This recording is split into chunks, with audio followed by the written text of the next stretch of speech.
podermos continuar na presença de Deus e aprendendo aos pés de Cristo nesta oportunidade. Obrigado pela sua companhia, é um prazer contar com você e que você prossiga conosco aí, porque temos ainda grandes coisas da Palavra de Deus para o nosso ensino e instrução através desta vigília. Eu vou falar agora sobre as 7 últimas pragas. Esse é um assunto pouco falado porque ele aparentemente ele não apresenta assim, grandes mistérios e segredos, porém, mais recentemente, as pessoas que estudam o Apocalipse têm trazido algumas questões, né, acerca das pragas. Alguns acham que as trombetas e as pragas são visões paralelas, que são a mesma coisa. Outros acreditam que não, as pragas podem ser simplesmente aquilo que já está acontecendo. Inclusive a pandemia, as doenças, a crise do ecossistema já são parte das pragas. Muito bem, então a partir dessas duas questões, nós vamos estudar um pouquinho, a partir de Apocalipse capítulo 15 e 16, aquilo que o profeta revela para nós acerca das 7 últimas pragas.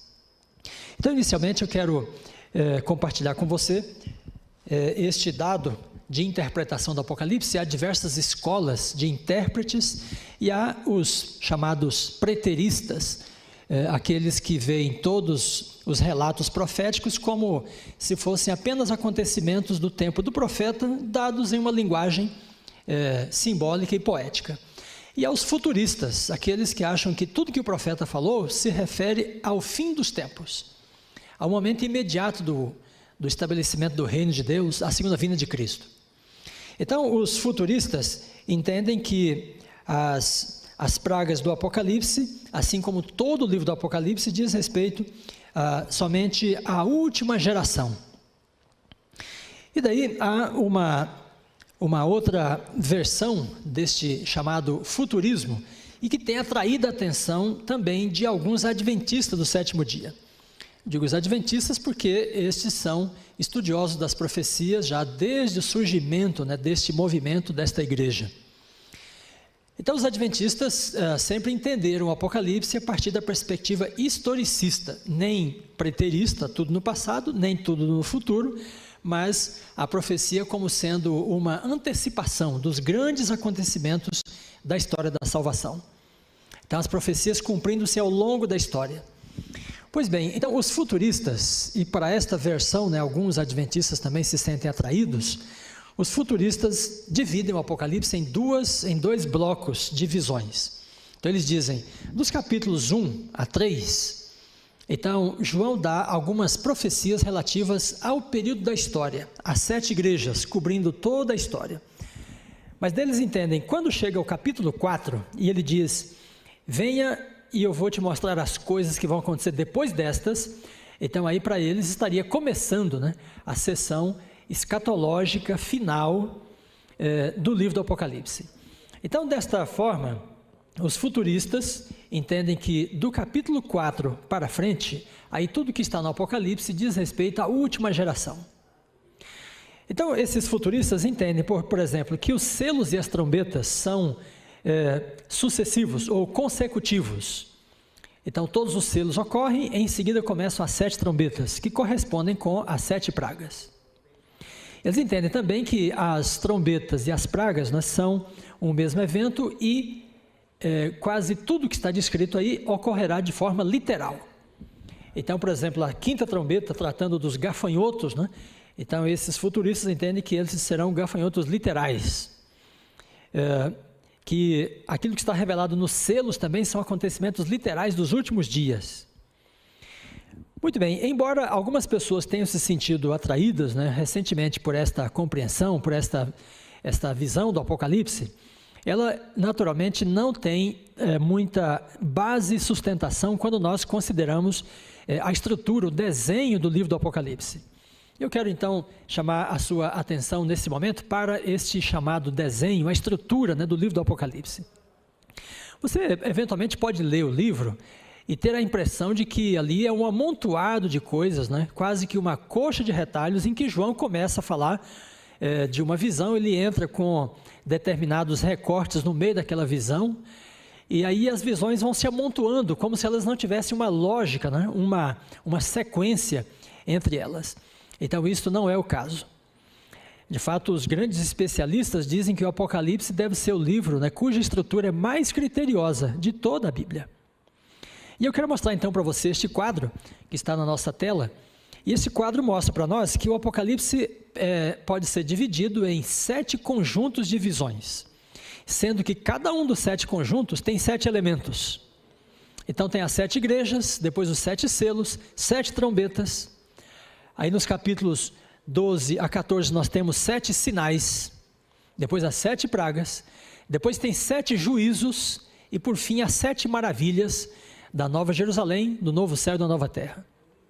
Agora o curioso é que estes 7 conjuntos de visões, todos eles são abertos com uma cena do santuário, uma cena no santuário celestial.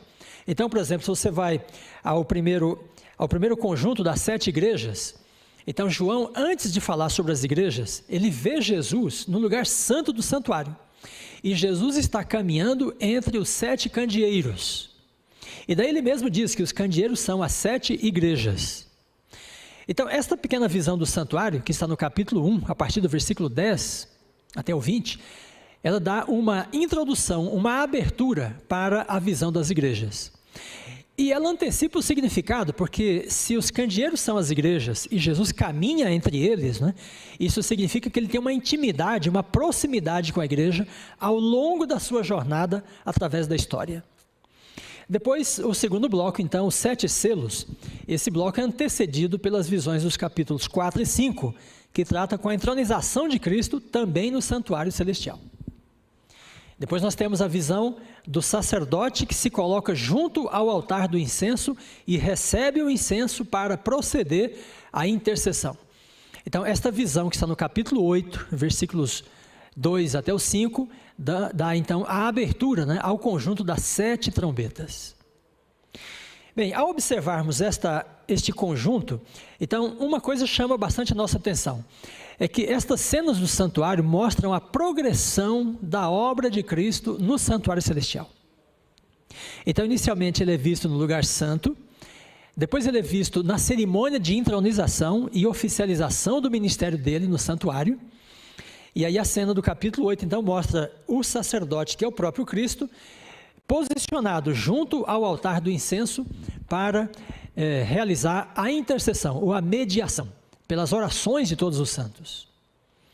Depois disso, então, na cena do capítulo 11, versículo 19, então diz que o santuário do tabernáculo do testemunho é aberto. Então, há a visão da arca de Deus no lugar santíssimo. E essa abertura para o lugar santíssimo indica para nós que Jesus passa da fase do ministério da intercessão e mediação para a expiação. Depois no capítulo 15 até o 16, verso 1, aí nós temos o final da expiação. Então Jesus é entronizado, ele procede à intercessão, ele passa para o lugar santíssimo, capítulo 11, verso 19, para a expiação, e então no capítulo 15 ele termina a expiação. Depois há uma visão no capítulo 16, versículo 17, que dá o está feito, né, está consumado, indicando que todo o trabalho de Cristo está encerrado e as pragas já foram também derramadas. E por fim a visão do santuário, ou tabernáculo de Deus com os seres humanos, no novo céu e na nova terra.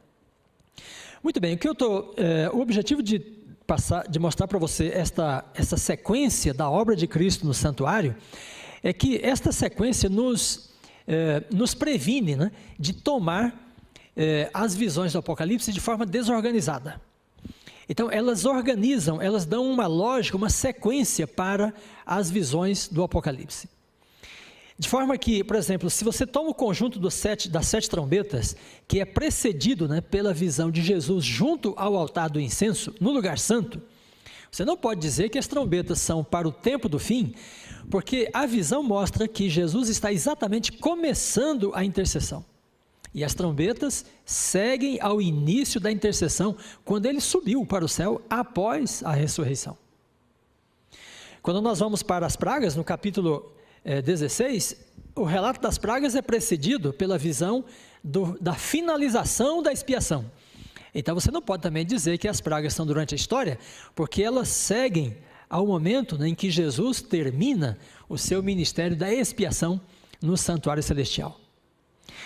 Muito bem, então tendo esta visão desta estrutura, desse desenho do Apocalipse, aí nós podemos ir para as trombetas, e eu quero fazer então uma distinção entre as trombetas e as pragas, para que você tenha condição de avaliar as interpretações que existem acerca deste ponto. Quando lemos no capítulo 8, versículo 2, então é dito que João vê 7 anjos e eles têm cada um uma trombeta. E eles estão diante de Deus, ou diante do trono. Esta expressão indica, segundo nós podemos confirmar em Apocalipse 8, versículo 3, capítulo 4, verso 6, que no livro do Apocalipse, estar diante de Deus ou diante do trono é estar no lugar santo do santuário. Então, nós podemos dizer com segurança que os 7 anjos que têm as 7 trombetas saem do lugar santo do santuário. Agora, quando vamos ao capítulo 15, os anjos que têm as taças com as 7 pragas, eles não saem do lugar santo, mas do lugar santíssimo. Então, no capítulo 15, versículos 5 e 6, diz que abre-se o santuário de Deus do tabernáculo do testemunho, e sai após essa abertura o grupo dos 7 anjos com as 7 taças. Então, os primeiros 7 anjos saem do lugar santo do santuário, onde Jesus está fazendo a intercessão, e o grupo de anjos que tem as 7 taças saem do lugar santíssimo do santuário, onde Jesus está terminando a expiação. Logo, podemos concluir que as trombetas, portanto, devem começar quando Jesus começa a intercessão, enquanto que as pragas começam quando ele termina a expiação, ao final de todo o processo, né, do seu ministério no santuário celestial. Segundo passo, as trombetas começam, portanto, no início da intercessão. Já as pragas começam no fim da intercessão e da expiação. Então, há um longo período de tempo que dura todo o ministério de Cristo, né, separando a primeira trombeta da primeira das 7 últimas pragas. E o terceiro ponto, entre as trombetas de números 6 e 7, há um interlúdio que trata com a proclamação da mensagem profética. Então, os capítulos 10 e 11, né, tratam do testemunho do povo de Deus para as nações. Então podemos dizer que no espaço entre a 6ª e a 7ª trombeta, a pregação do evangelho ainda prossegue, enquanto que durante as pragas é dito que elas consumam, né, a ira de Deus, e não há mais tempo de misericórdia, não há mais intercessão, não há mais pregação do evangelho, e portanto as pragas estão localizadas no momento após o fechamento da porta da graça. Muito bem, é importante frisar esse ponto porque ao estudar as profecias, precisamos estudá-lo no contexto em que elas são dadas, segundo a estrutura, né, que o autor pretendeu dar ao relato das suas visões, porque com essa estrutura, ele já está dando para nós um direcionamento para a nossa interpretação daquilo que ele escreveu. Então, revisando esse ponto, né, as trombetas tratam com acontecimentos que seguem ao início da intercessão no santuário celestial, ao passo que as pragas seguem ao final da expiação nesse mesmo santuário.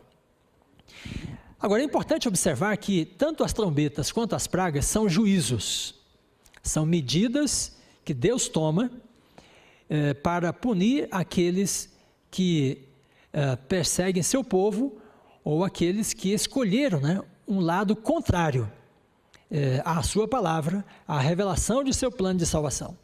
Então, tanto as trombetas quanto as pragas são indicativos, né, de que Deus tem contas a acertar com a terra, com aqueles que se opõem a seu povo, que se opõem ao plano de salvação, que menosprezam sua palavra, que perseguem seus santos. Então, ambas as visões tratam com juízos. Mas qual a diferença desses juízos? É que as trombetas são juízos que Jesus derrama sobre aqueles que perseguem seu povo como instituições. Então, a primeira trombeta, com a linguagem da árvore verde sem frutos, né, que é queimada, está retratando a queda de Jerusalém no ano 70, depois da morte de Cristo. Esta linguagem é compreensível quando você vai para o Evangelho. Então Jesus profere a parábola contra a figueira, e a figueira se seca, né? Em seguida ele faz o pronunciamento da queda de Jerusalém e diz: Jerusalém, Jerusalém, que matas e apedrejas os profetas e que te são enviados. E ele diz: a tua casa ficará deserta. Então, pouco mais de 30 anos à frente, Tito invadiu a cidade de Jerusalém e ela caiu. Depois da segunda trombeta, então, é a visão de uma grande montanha ardendo em chamas que é lançada sobre o mar. E toda essa linguagem tem que ver com a queda de Roma em 476. Então, Jerusalém foi uma perseguidora dos cristãos no primeiro século. Roma é o império perseguidor dos cristãos nos primeiros séculos. E esses são os dois primeiros inimigos, né, sobre os quais Deus lança juízos, né, como parte das trombetas. E é importante perceber que esses juízos são uma resposta que Deus dá à mediação que Jesus faz pela oração dos santos. Em Apocalipse capítulo 6, versículos 9 e 10, diz que os mártires clamam pela justiça de Deus e dizem: Senhor, até quando não julgas e vingas nosso sangue? Então o sacerdote se posiciona junto ao altar para interceder por esse clamor, por essas preces, e a resposta é que Deus envia juízo sobre os perseguidores. A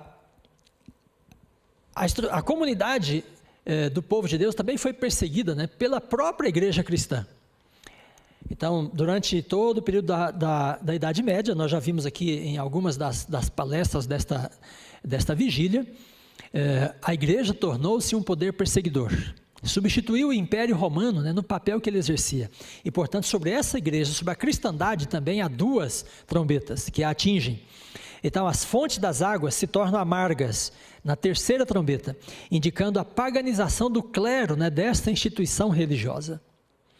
Na quarta trombeta, sol, lua e as estrelas escurecem, indicando agora um ceticismo, né, sobre o clero, sobre os sacerdotes. As pessoas não acreditam mais nos luminares, né, que este clero representa.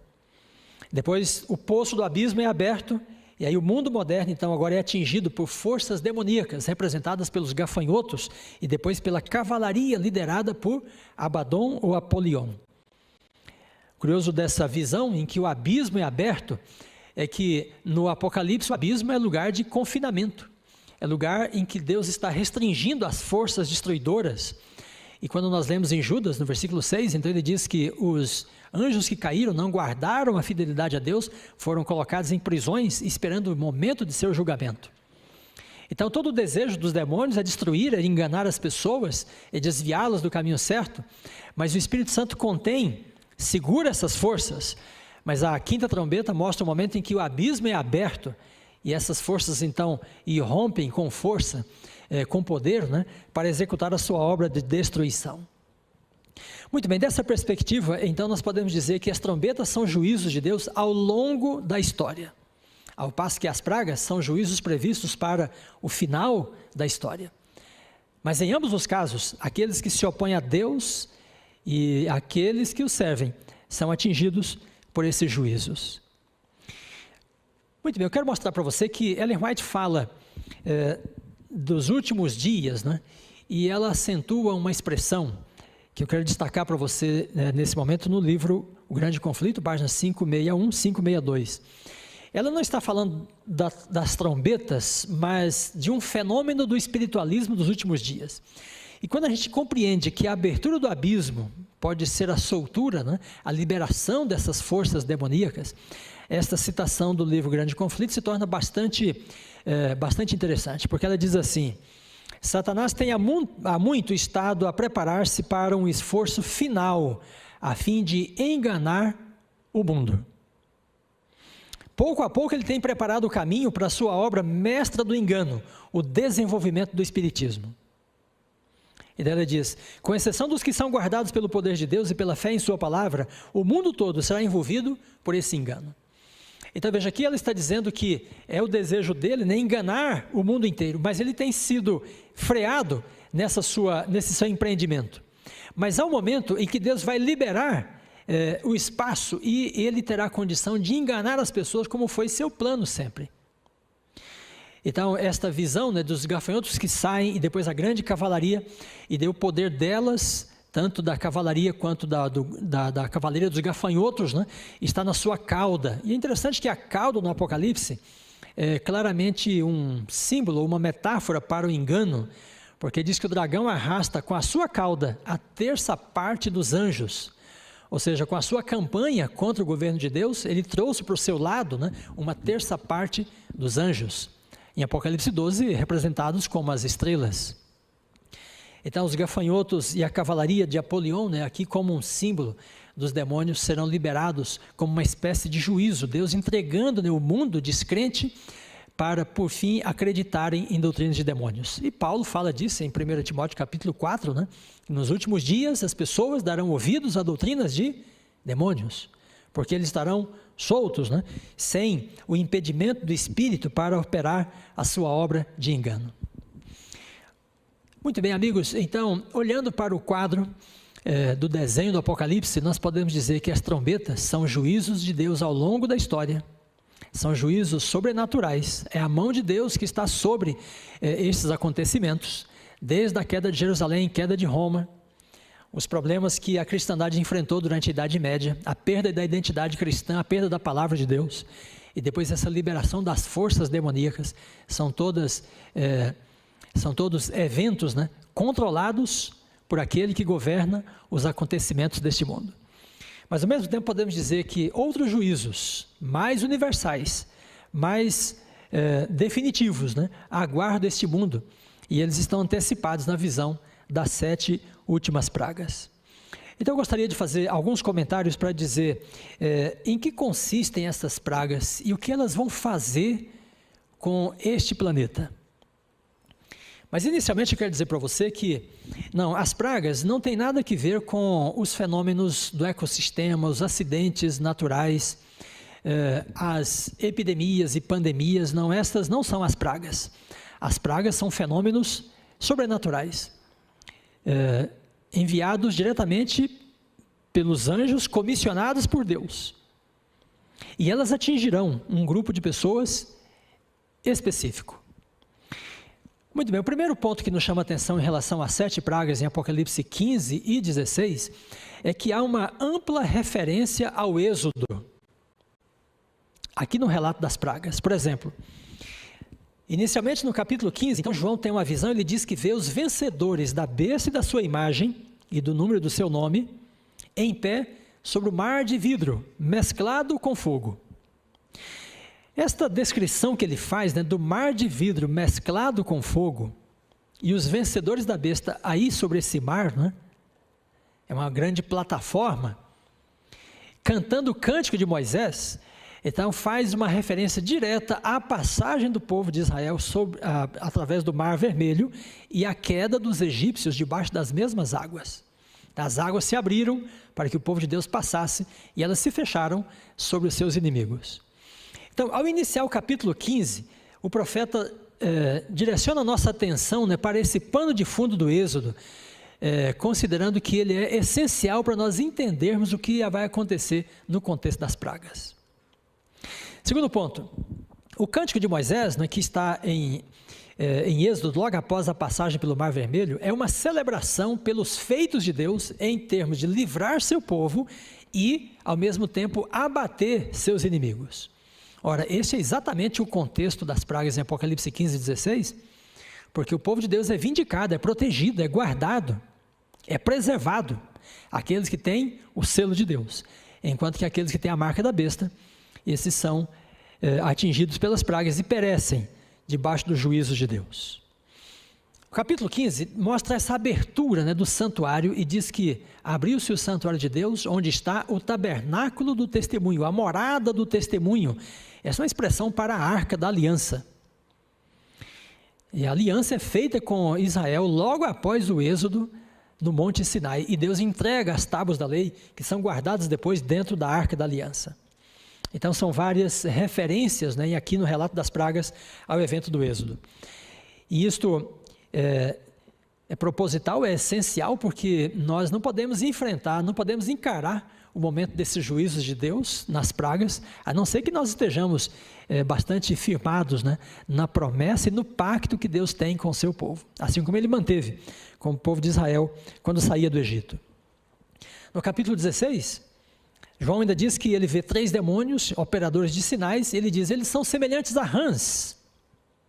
Olha, as rãs só aparecem na Bíblia no contexto do Êxodo, porque esta foi a segunda praga sobre o Egito, a praga das rãs, e a última imitada pelos magos. Então essa palavra utilizada aqui é uma referência também a esse contexto do Êxodo. As pragas afetam aqueles que são marcados pela besta. No Egito, todos os egípcios, todos aqueles que seguem o faraó, são atingidos também pelas pragas. E é interessante que alguns egípcios decidem, né, seguir o povo de Israel e saem com esse povo para o deserto, para estabelecer também uma aliança com Deus. E depois nós temos a 5ª e 6ª pragas, atingem, né, poderes constituídos, como se fosse uma lembrança do que ocorre com o faraó e os seus exércitos no contexto do Êxodo. Então, Apocalipse 15 e 16, amigos, nos convida, né, a ler o relato das pragas com a mente e com a memória do Êxodo, o momento da libertação do povo de Deus. É um momento de juízo, é um momento em que Deus se levanta contra os egípcios, mas é um momento também em que ele mostra o seu poder de libertar, de salvar, de preservar a sua herança, o seu povo. O Mar Vermelho se abriu para que Israel passasse em segurança. E então no Apocalipse capítulo 16, o rio Eufrates também se abrirá, numa visão simbólica do momento em que as perseguições vão cessar, para que o povo de Deus possa também triunfar. Muito bem, quero mostrar então para você algumas relações das próprias pragas com as pragas no Egito, porque você, ao chegar no Apocalipse, percebe que quase tudo que João descreve aí é simbólico, é metafórico, é dado numa linguagem poética, simbólica, mas algumas coisas são literais. Agora, como é que você pode saber o que é literal e o que é simbólico? Aí depende de uma previsão bíblica para isto. Então, uma vez que Apocalipse 15 e 16 faz tantas referências ao Êxodo, isto indica para nós que a maneira como as pragas são narradas no Êxodo deve ser também a maneira como nós as entendemos, ou devemos entendê-las, no livro do Apocalipse. Então, a água transformada em sangue, né, nas pragas no Egito, e portanto a transformação de águas em sangue no Apocalipse deve ser entendida de forma literal, porque é literal o relato de Moisés no Êxodo acerca das pragas no Egito. Há úlceras entre as 7 pragas. A primeira praga é a praga das úlceras, e no Egito também há uma praga das úlceras, e as pessoas tinham tumores na sua pele, no seu corpo. Isso indica que as úlceras aqui são literais, são físicas. Há uma praga de trevas, né, uma escuridão que toma conta do Egito, e há uma praga de trevas também sobre o trono da besta. Agora, é importante nós percebermos que não há uma correspondência precisa entre as pragas no Apocalipse e as pragas do Êxodo. São 7 no Apocalipse e são 10 no Êxodo. Enquanto que a abertura do Mar Vermelho, né, após as pragas, no Apocalipse a abertura do rio Eufrates é parte das pragas. Porém, esta correspondência, ela nos ajuda a entender, né, esta linguagem que ele está utilizando para compreendermos melhor as pragas. Muito bem, com esse quadro agora, eu quero mostrar para você que há uma correspondência também de linguagem, de termos, entre as pragas, as trombetas e também com a criação. É interessante que, se você se lembra da estrutura do desenho do Apocalipse que eu mostrei há pouco, são 7 conjuntos de visões. E Deus trabalha com as igrejas, com os selos, com as trombetas. Deus trabalha ao longo dos 6 conjuntos iniciais.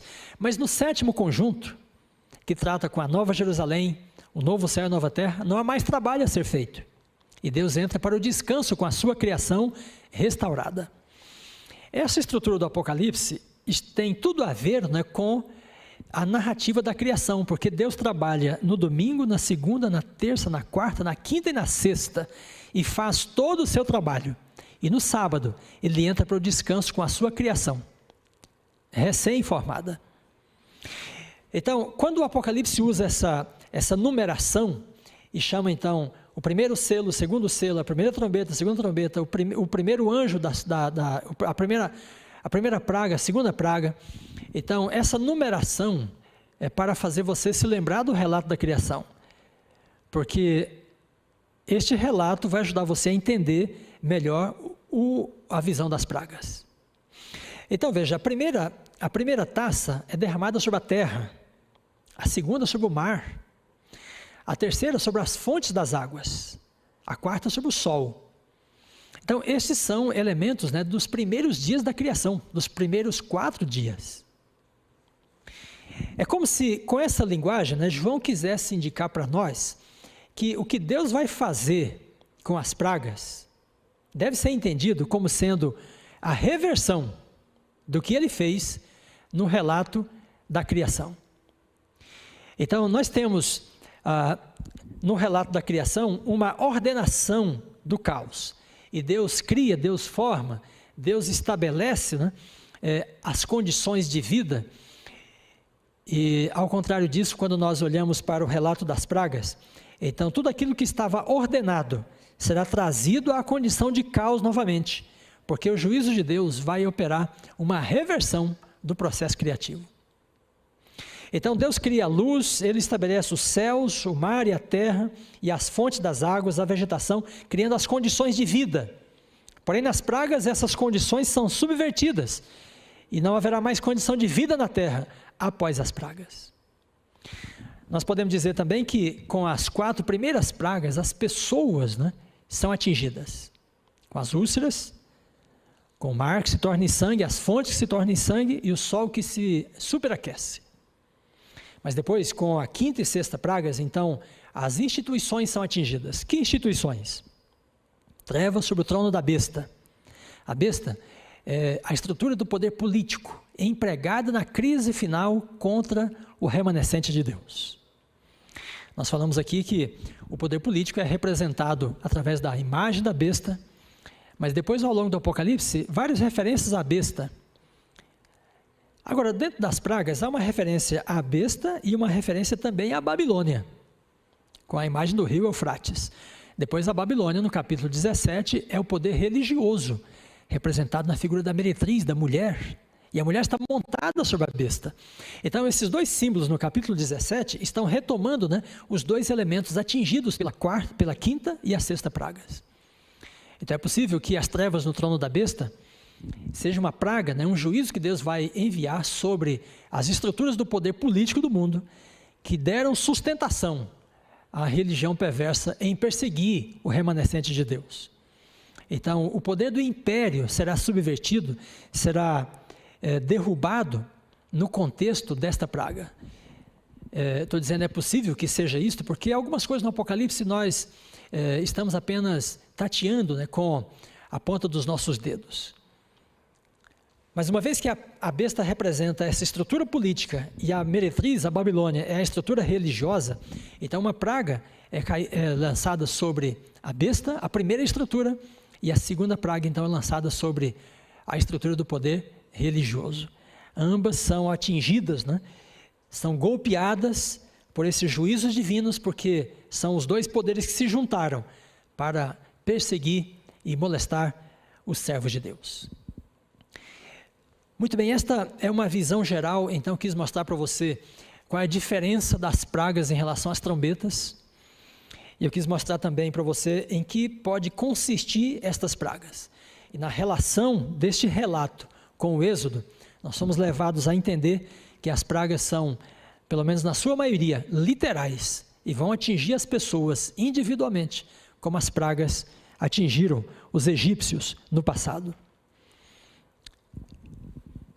Muito bem, e é muito importante nesse contexto nos lembrarmos da terceira mensagem angélica. As 3 mensagens angélicas são importantes advertências de Deus para a terra nos últimos dias. E as pessoas que atenderem a estas mensagens estarão seguras. É uma mensagem sobre juízo, é uma mensagem sobre a adoração ao Deus verdadeiro, é uma advertência acerca da queda de Babilônia. Ela cai na 6ª praga.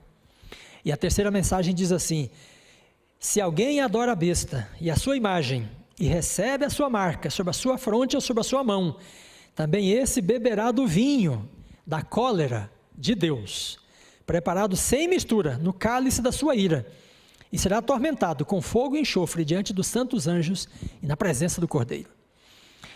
Então, amigos, eu tenho de enfatizar para você a urgência desta mensagem, porque a 3ª mensagem é uma advertência de vida ou morte. A 3ª mensagem é a última mensagem de graça para a humanidade pecadora. E ele está dizendo, você está diante de um momento de decisão. Se você aceitar a marca da besta e permanecer no conforto, né, do governo desse mundo, podendo comprar e vender, como diz Apocalipse 13, você tem de saber que esta marca vai custar para você sofrer os juízos de Deus, que são a descida, né, da sua cólera, sua ira, sem misericórdia sobre o mundo. Então é muito importante que nós percebamos aqui o vinho da cólera de Deus, né, distribuído em 7 taças, e essas taças são derramadas sobre os habitantes da terra, aqueles que têm a marca da besta. Eu quero frisar para você também que aqui não se trata de crises ambientais, de epidemias, de pandemias, essas coisas da natureza que atingem todas as pessoas indiscriminadamente. Não, nas pragas, as pessoas que têm a marca da besta, estas são atingidas. Aquelas que fizeram uma escolha deliberada, consciente, de servir a Deus conforme a sua palavra, ou aquelas que fizeram uma escolha de permanecer contrariamente, né, a esta palavra. Muito bem, estou finalizando esta apresentação e eu quero então mostrar para você, com base agora no relato que Ellen White faz no Grande Conflito, alguns passos, 9 passos, que nos dão uma sequência dos últimos acontecimentos, entre eles o início das pragas. No livro Grande Conflito, então na página 613, ela diz assim: quando encerrar a mensagem do 3º anjo, a misericórdia não mais pleiteará pelos culpados. Então, encerramento da mensagem do 3º anjo. Aí ela diz: os que honram a lei de Deus serão acusados pelas convulsões da natureza. Então, aqueles que obedecem a Deus serão acusados das muitas coisas ruins, né? Das catástrofes, da carnificina, da corrupção, da violência que estará tomando conta do mundo. O povo de Deus então será imerso nas cenas de aflição do tempo da angústia de Jacó. Começa o tempo de angústia. Ainda começaram as pragas ainda. Satanás personificará a Cristo, página 624. Ele vai imitar, como se fosse o próprio Cristo em pessoa, antes das pragas ainda. Depois ele diz: quando o decreto promulgado pelos vários governantes for colocado, então a proteção das leis humanas será tirada daqueles que guardam a lei de Deus. 6º passo: quando Cristo cessar de interceder, aí então será derramada a ira de Deus sobre os que adoraram a besta e a sua imagem. Então, o tempo de angústia, né, começa antes de Jesus terminar a intercessão, mas quando ele termina, então os anjos são liberados para derramar os juízos de Deus. Ela diz: as pragas não serão universais, do contrário, todos os habitantes da terra ficariam completamente destruídos. E durante as pragas, o povo de Deus, com muito anseio, buscará pelos sinais da vinda de seu rei. E ela diz: é à meia-noite que Deus vai manifestar o seu poder libertador. Querido amigo, ao finalizar essa jornada de estudos agora das pragas, eu quero dizer para você, tenha em mente, com muita segurança, que Jesus se levantará para defender seu povo, como ele se levantou para defender o seu povo no Egito. Os inimigos ficarão debaixo de seus juízos, como o Faraó e os seus exércitos ficaram. Mas você tem a promessa de que o Senhor levantará o seu braço forte, em indignação e ira, para vindicar o justo, e ao mesmo tempo para abater aqueles que pervertem a verdade em injustiça e que perseguem a sua herança na terra. O Senhor fará ouvir a sua voz majestosa e fará ver o golpe do seu braço, que desce em indignação e ira, e então um cântico haverá entre vós, como na noite em que se celebra uma festa santa. Que Deus te abençoe.